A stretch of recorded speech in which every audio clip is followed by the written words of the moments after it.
Hello বন্ধুরা, তোমরা সবাই কেমন আছো? Good morning. সকালে জল খাওয়া নিয়ে চলে এসেছি। আজকে হচ্ছে বৃহস্পতিবার। তাড়াতাড়ি কাজ সারছি। বৃহস্পতিবারের পুজো থাকে, লক্ষ্মী ঘট বসানো, অনেক কাজ থাকে, অনেক সময় লাগে পুজো করতে।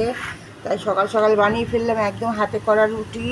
সাথে আছে হচ্ছে আলু কুমড়ো আর পটল দিয়ে একটা নিরামিষ তরকারি, যেটা খুব টেস্টি। সাথে আছে আম আর আছে কাঁচা পেঁয়াজ। কেমন লাগছে গো খেতে? খুব ভালো। ভালো আছে? তারপর টেস্টি আছে। হুম। এই যে বরমশাই খাচ্ছে, বলছে খুব টেস্টি হয়েছে। এখন আমি আর ছেলে খাবো।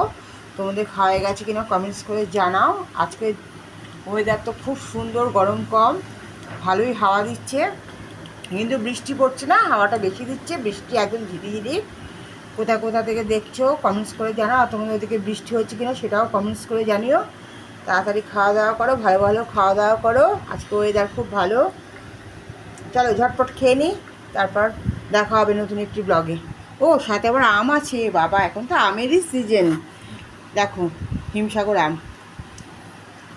আর সাথে আছে কাঁচা পেঁয়াজ, একদম জমে ক্ষীর। তো বড় মশার মুখ থেকে তো কোনো কথাই বেরোচ্ছে না, শুধু খেয়েই যাচ্ছে। খাওয়ার সময় কথা নয়। বলছি খাওয়ার সময় কথা নয়, এটা তো ঠিকই, কিন্তু কেমন হয়েছে সেটাও তো বলতে হবে। আমি বললাম তো দারুণ হয়েছে। কত কষ্ট করে করি। ঠিক আছে বন্ধুরা, চলো টাটা, দেখা হবে নতুন একটি ব্লগে। ভালো থেকো, সুস্থ থেকো, সাবধান থেকো।